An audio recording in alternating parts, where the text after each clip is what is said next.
எத்தனை பேருக்கு அற்புதம் செய்திருக்கிறார் ஏற்கனவே, திரும்பவும் செய்வார். அதான் இந்த பாடல் சொல்லுகிறது. ஏற்கனவே செய்தவர் திரும்பவும் செய்வார், மற்றவர்களுக்கு செய்தவர் நமக்கும் செய்வார். நம்முடைய பிதாக்களுக்கு செய்தவர் நமக்கும் செய்வார். அந்த நம்பிக்கை, அந்த ஒரு காரியம் இருந்தா போதும், எல்லாமே மாறிடலாம். இன்றைக்கு நீங்க யாரா வேணா இருக்கலாம், எங்க இருந்து வேணா வந்திருக்கலாம், உங்க பிரச்சனை என்ன வேணா இருக்கலாம். ஒண்ணும் இல்ல, சிம்பிளா நீங்க கடவுளை லேசா நம்பினீங்கனாலே போதும்.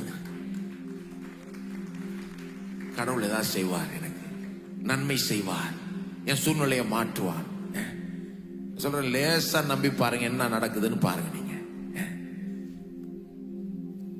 கடவுள்கிட்ட நீங்க ஒரு ஸ்டெப் எடுத்தீங்கன்னா அவரை நோக்கி அவர் 100 ஸ்டெப் எடுப்பார். அவர் அப்படிப்பட்டவர், அவர் நல்லவர். நம்மகிட்ட எதிர்பார்க்கிறது நம்பிக்கை.